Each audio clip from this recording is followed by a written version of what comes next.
welcome back to my channel. So today, I prepare a lesson about Chapter 2, Review of Related Literature and Studies. So, what is the purposes of the review of related literature and studies? So, in related literatures, ang gamit lang talaga niya is, kailangan, hindi naman pwedeng, naghanap ka lang ng informations dun sa, sa study mo or nag-gather ka lang ng mga data and then you interpret. Dapat meron kang mga informations na facts, available informations or theories na merong relationship or something na nasabi na ng iba or nagawa na ng iba, na search na ng iba, and then stated na which is may relationship sa study mo. So kaya gumagawa tayo ng chapter 2 for related literatures to support the result of your research study. So according to Paustaso 2013, enumerate 10 simple rules of writing a literature review. Ano yung mga simple rules?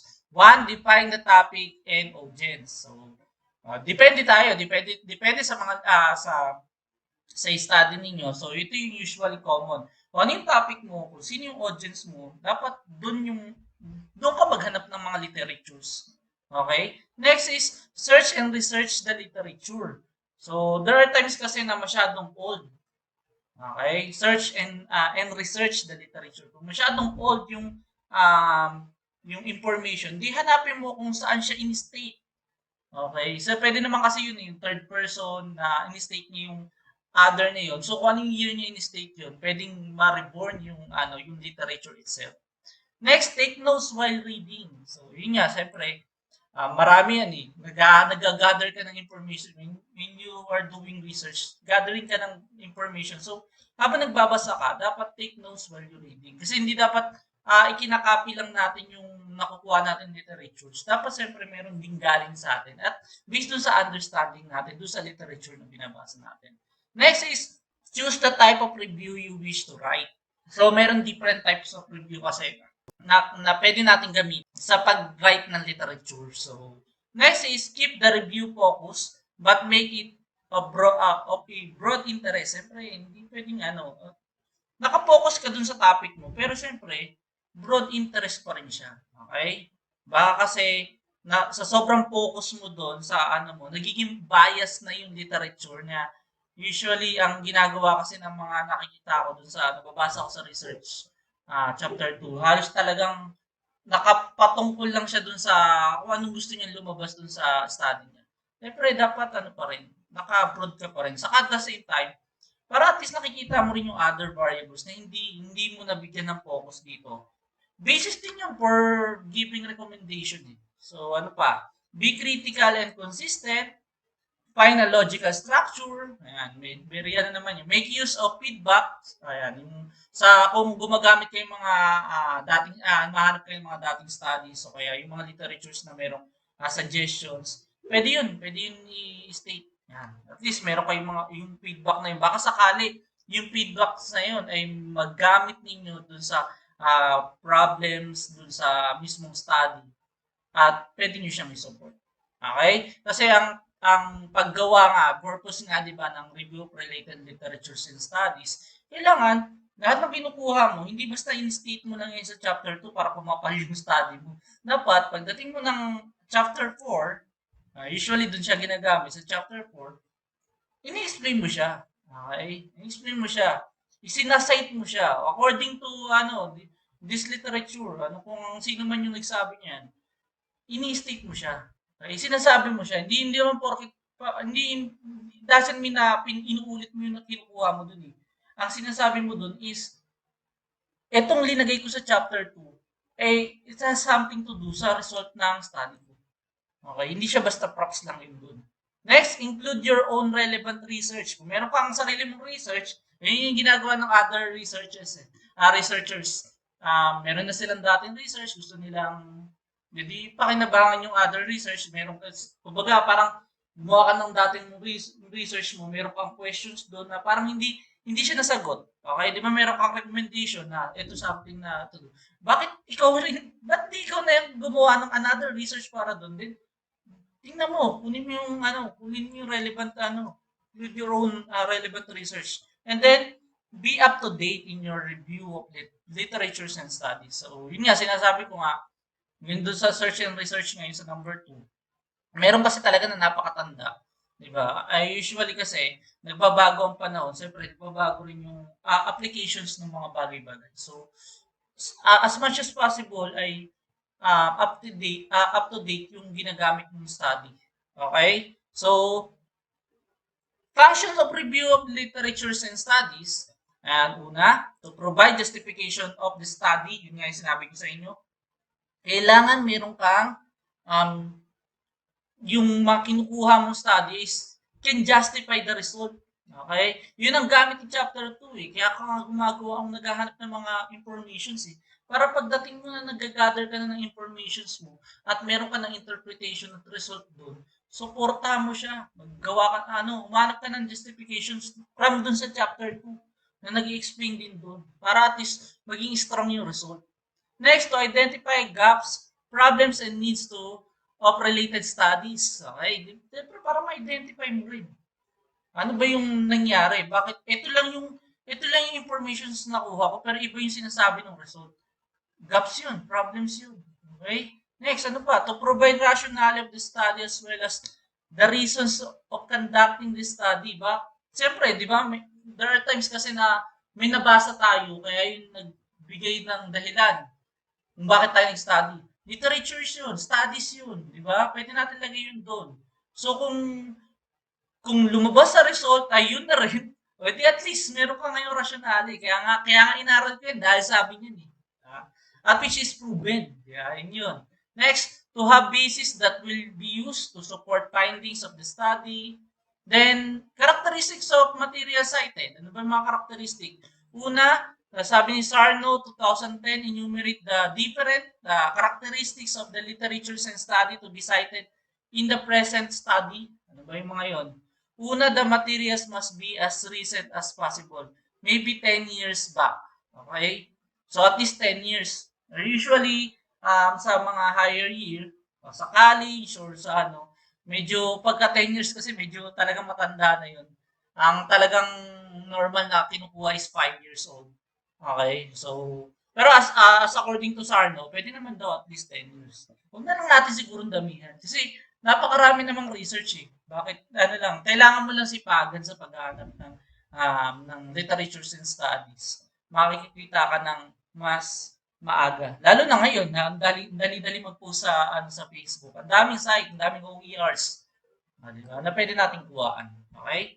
Ano pa ba? Materials must be as objectives and unbiased as possible. So, yun nga, sinasabi ko, the quantitative research to, although quantitative to, the objectives, yun talaga siya. Okay? Kahit naman sa quali, ginagamit yun na, yung result na, at least, hindi siya bias na, according to, based dun sa kanyang experience, siguro ganun, based the result, kunyari may nakuha kang studies, based sa result yung explanation, hindi dun sa emotions ni writer or dun sa perception ni writer.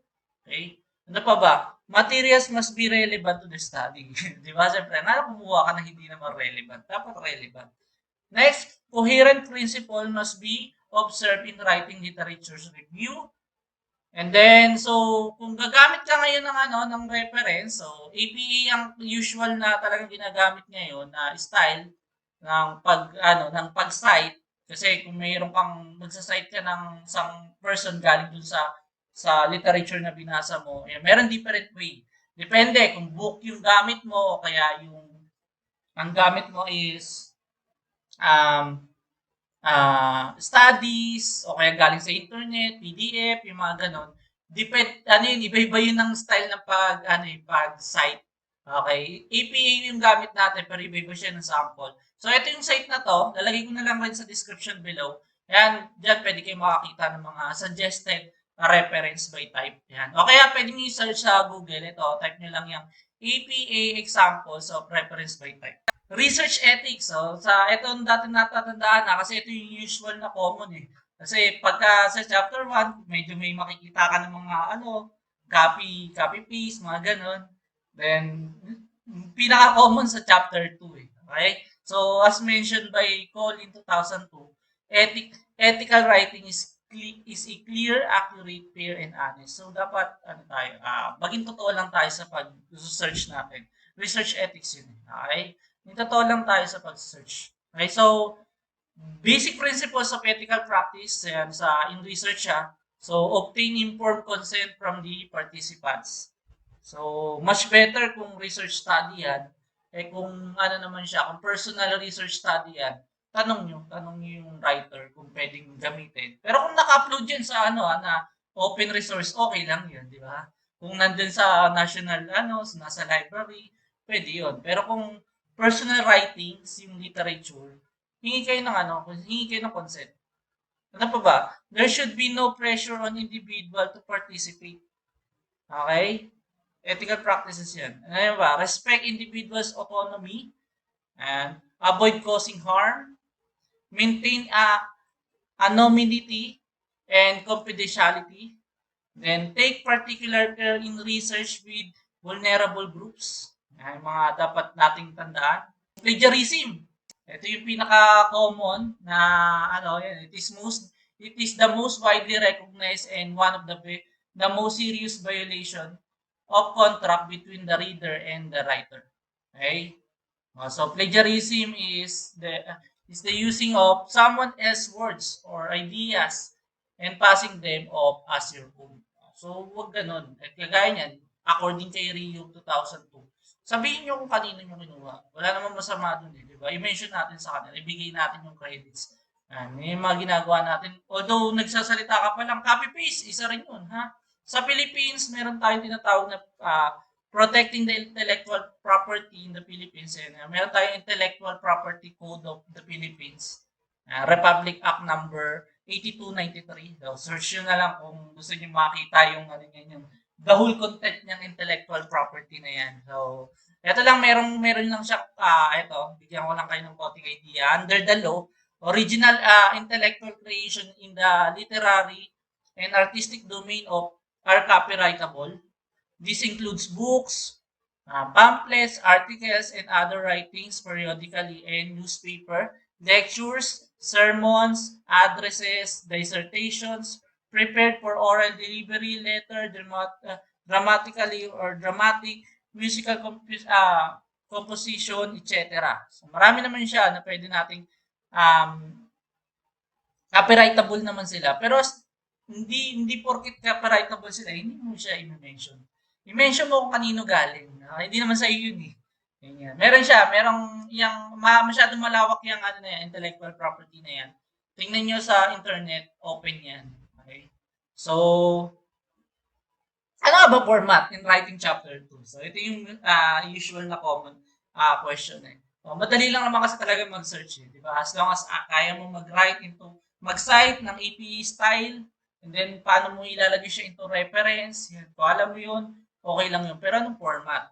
So, format, ito depende dun sa school o kaya agencies na nagpapagawa ng research. So, ito, sa school na pinag-work ko, yung chapter 2, nasa center, then review of related literatures and study. Yung iba, Roman numeral lang gamit. Yung iba, naka all caps.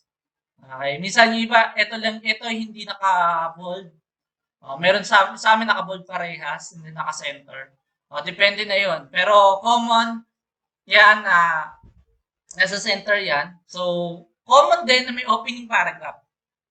And format, opening paragraph. Then, sabi ko nga, meron siyang different type of review. Dapat, alam mo kung anong gamit mong review. So, meron kasi tayong tinatawag na narrative or traditional literature reviews. Okay, ito yung common.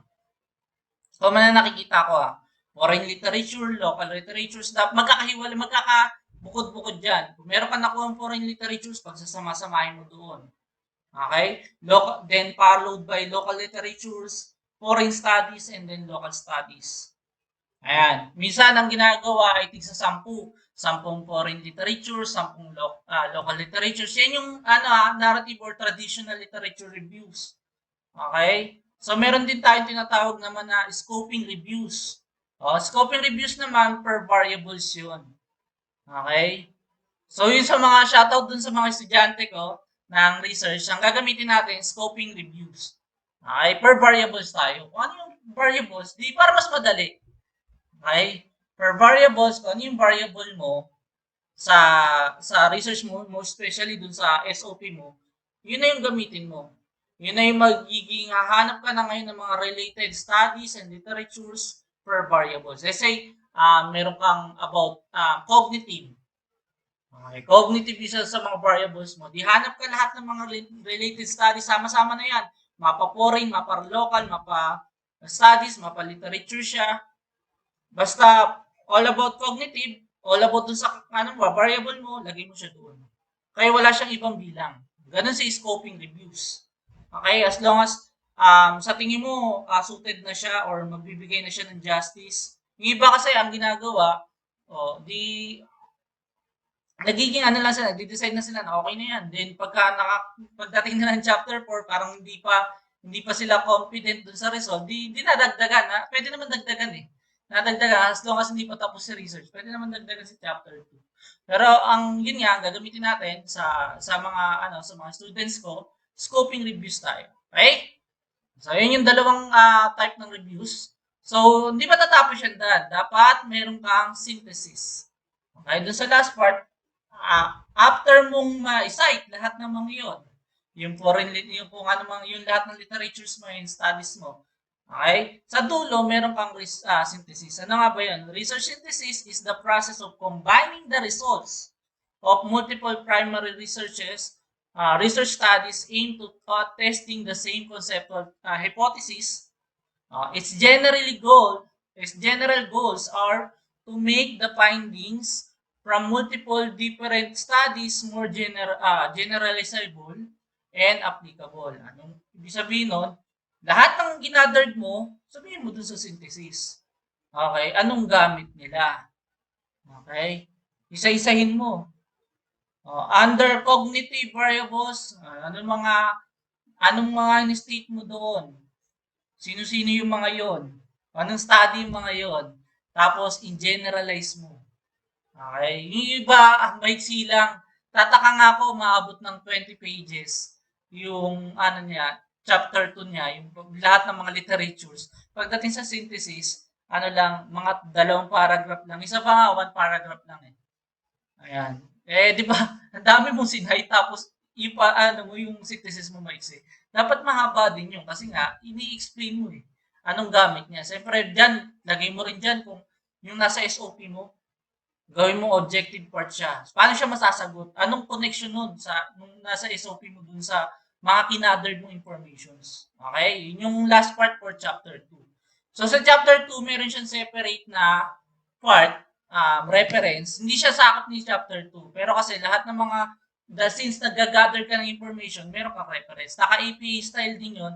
Yung link nga na pinakita ko kanina, doon meron siyang citation style. Sabihin ko paano mo isa-cite yung informations na kinuha mo doon. Then meron din siyang by reference type. Sabihin kung yung kinagkuha mo na informations, paano mo naman siyang gagawing by reference. Okay? So, gagawa rin kayo ng gano'n. Yung iba, kinukuha na lang ang kinukuha, tapos saka na lang sa dulo. Pero mas maganda kasi, habang ina-study nyo na-chat nyo na, na-type nyo niya, or gagawa nyo na siya ng format para at least hindi kayo nahirapan. Okay? So, that's all for this video. Thank you for watching. And so, don't forget to subscribe. And then, click nyo na rin yung notification bell para updated kayo sa mga lessons ko for mathematics. So, kung kayo ay naghahanap ng mga lessons for Filipino lesson, I highly recommend Philtech TV. Subscribe kayo dyan. Nagtuturo yan ng mga lessons for Senior High School Filipino subject. Then, also follow us on our Facebook page, Math and Philtech TV. Thank you for watching. Bye-bye!